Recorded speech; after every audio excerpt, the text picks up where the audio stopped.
ഈ സിനിമയിലത്തെ power group എന്ന് പറയുന്നത് നടിമാരെ ഭീഷണിപ്പെടുത്താനും വരുതിക്ക് നിർത്താനുമാണ്.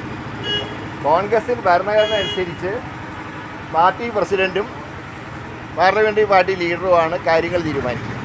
അത് പവർ ഗ്രൂപ്പല്ല, അത് കോൺസ്റ്റിറ്റ്യൂഷണലായിട്ടുള്ള അധികാരമുള്ള രണ്ട് ഉന്നത സ്ഥാനങ്ങളാണ്.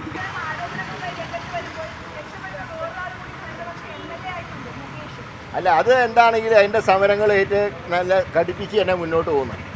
നാളെയുണ്ട് സമരം, മറ്റന്നാൾ മഹിളാ കോൺഗ്രസിൻ്റെ ഉപവാസമുണ്ട്. അപ്പോൾ അത് വളരെ ശക്തമായിട്ട് തന്നെ മുന്നോട്ട് പോകും.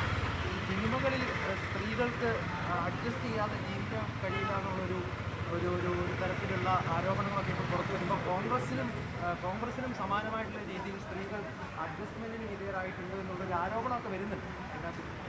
അതിങ്ങനെ അതിനെക്കുറിച്ചൊന്നും ഇപ്പോൾ ഒരു ചർച്ചയ്ക്ക് പ്രസക്തി. ഇതൊക്കെ ഈ നിലവിലുള്ള ഗൗരവം മറയ്ക്കാൻ വേണ്ടിയിട്ടുള്ള ചില നീക്കങ്ങളാണ്.